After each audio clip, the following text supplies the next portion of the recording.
Me enteré de la historia de Herman de Luce casi por accidente, cuando llegué a vivir a las afueras de Gallipolis, en Ohio.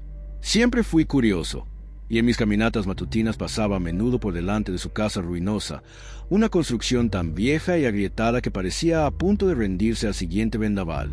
Escuché infinidad de rumores sobre él, que había sido pirata, que poseía un fabuloso tesoro enterrado en su propiedad, que no soportaba la presencia de otros seres humanos. Yo mismo, al poco tiempo, lo vi vagar por los alrededores con garfios de abordaje oxidados, largos alfanjes y antiguas pistolas de serpentín que cuidaba con un recelo casi religioso. Su mirada, en la distancia, siempre me producía un escalofrío, como si mis propias sospechas acerca de su pasado se confirmaran en ese brillo enloquecido de sus ojos. Con el tiempo, mi curiosidad sobre su vida se tornó una especie de fascinación macabra. A veces, al mirarlo desde lejos, me imaginaba cómo habría sido su existencia en alta mar, quizá combatiendo bajo banderas negras o escondiéndose tras oleajes bravos. Nadie en el pueblo parecía tener certezas. Todo se reducía a conjeturas y habladurías, especialmente por las monedas de oro que gastaba sin titubeos cuando hacía compras. Y si bien lo hacía con extrema cautela, distribuyendo sus compras en varias tiendas, se notaba que no carecía de medios. Al final, la mayoría dio por hecho que guardaba grandes riquezas en algún lugar de su desvencijada vivienda, aunque sin pruebas concluyentes ni un atisbo de confesión de su parte. Fue uno de los inviernos más crudos que recuerdo cuando descubrimos su cadáver. Al parecer, y según dictaminaron los médicos, llevaba menos de un día muerto, sin señales de violencia ni de enfermedad que explicaran el fallecimiento. Muchos en el pueblo, yo incluido, quedamos atónitos ante la ausencia de una causa clara. El jurado que investigó el deceso zanjó el asunto con la sentencia de que había sido un castigo de Dios. Por mi parte, no dejaba de pensar en que aquella conclusión era demasiado cómoda, un velo que ocultaba algo más oscuro. El cadáver se enterró sin ceremonia, y el administrador público clausuró la propiedad con la intención de venderla más adelante para cubrir costos. Mientras tanto, se corrió el rumor de que algunos vecinos, con la escasa discreción que tenían, habían desenterrado suelo y removido piedras en toda la finca, tratando de hallar el supuesto botín de Luce, sin éxito alguno. Poco después, sucedió algo que encendió aún más mi interés. La noche del 20 de noviembre se desató una tormenta de nieve como jamás había visto. El viento aullaba tan fuerte que las ventanas de mi casa temblaban, y al amanecer muchos árboles se hallaban arrancados de raíz, bloqueando caminos y destruyendo cercas. Aquella mañana, el reverendo Henry Galbraith, muy respetado en nuestra comunidad, regresó a pie desde Gallipolis tras verse obligado a dejar su caleza atrapada entre troncos caídos. Lo recibí en la puerta de su casa casi al mismo tiempo que su esposa, y con cierto alivio nos contó su vivencia.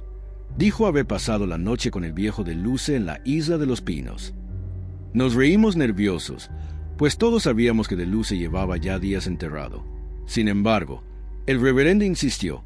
Aseguraba haber visto una luz en la casa, entró buscando refugio y llegó a encender una vela para calentarse cerca de la chimenea.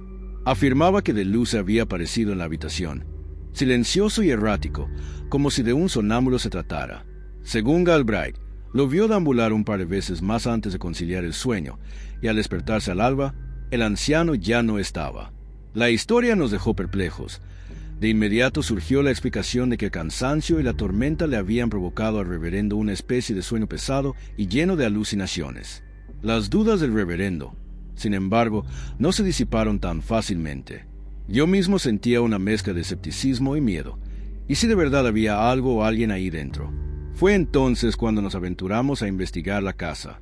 Fuimos el reverendo Galbraith, su hijo, un joven robusto y de temple parecido al de su padre, y yo mismo, acompañado además por un conocido abogado llamado Robert Moseley Matten, quien solía documentar cualquier suceso extraño con la meticulosidad de un cronista. Llegamos a la finca al anochecer. Desde afuera vimos luces moviéndose de un lado a otro, como si alguien sostuviera un candil o una antorcha.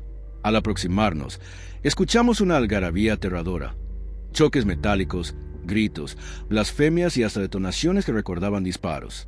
Mi respiración se volvió pesada y sentí un escalofrío recorriéndome la espalda al imaginar espectros de piratas batallando en esa casa maldita. No tardamos en reaccionar. El reverendo, con un valor admirable, se lanzó contra la puerta, rompiendo el marco de un solo golpe de hombro. El estruendo pareció cortar de raíz aquel pandemonio, pues en cuanto la puerta cedió, los ruidos cesaron bruscamente y la oscuridad nos envolvió. Yo casi no podía ver nada, así que encendimos una vela que Matten había traído. Recorrimos las habitaciones buscando la fuente de aquellos lamentos y choques de acero. Sin embargo, todo se encontraba tal como el sheriff lo había dejado tras la muerte de DeLuce, cubierto por una fina capa de polvo, sin muebles revueltos ni señales de algún intruso. Aún así, yo tenía la certeza de que algo siniestro estaba agazapado en cualquier esquina, observándonos. Revisamos una estancia tras otra, pero todo seguía en silencio, hasta que llegamos a la cuarta habitación, situada en la parte posterior de la casa. En cuanto cruzamos el umbral, un viento gélido nos arrebató la luz de la vela. En la penumbra escuché un golpe sordo, y cuando por fin logramos encender la vela de nuevo, me quedé sin aliento. El joven hijo del reverendo yacía inerte en el suelo. Tenía una mano aferrada con fuerza a un saco pesado, cuyas monedas brillaban bajo la luz temblorosa. Al acercarme, vi que se trataba de antiguos reales de A8, acuñados en una vieja ceca española, sin duda reliquias de siglos pasados. Un tablero arrancado de la pared colgaba a un lado, indicando que allí se ocultaba aquel botín. Pero el muchacho estaba sin vida. Lo sacudimos. Intentamos reanimarlo, pero su cuerpo no reaccionó. Un simple vistazo a su rostro me heló el corazón. Se veía marcado por el terror. El nuevo escándalo sacudió al pueblo al día siguiente. Se hizo otra autopsia y, de nuevo, no se halló causa aparente de muerte, ningún rastro de herida o enfermedad que lo explicara. El jurado dictaminó por segunda vez lo mismo: castigo de Dios. La gente habló de maldiciones, de espíritus piratas vengativos y de la negra fortuna de DeLuce. Yo, por mi parte, quedé convencido de que la codicia o la simple cercanía a ese secreto había cobrado su precio, aunque las palabras me fallan para describir la extraña atmósfera que sentí en esa habitación, como si un eco de antiguas batallas, crímenes y voces reclamara el espacio. Hasta el día de hoy, cada vez que paso por la vieja casa, siento un nudo en la garganta y me acuerdo de aquella noche de viento y ruido espectral. No sabría decir si fue un castigo divino o un recuerdo maldito que Herman DeLuce dejó tras de sí. Pero lo que sí sé es que jamás volveré a poner un pie en esa casa tenebrosa, y cada vez que su historia resurge en el pueblo, preferiría cerrar mis oídos a la insistente voz de los curiosos. Hay secretos que deben quedarse bajo llave, y esta historia, se los aseguro, es uno de ellos.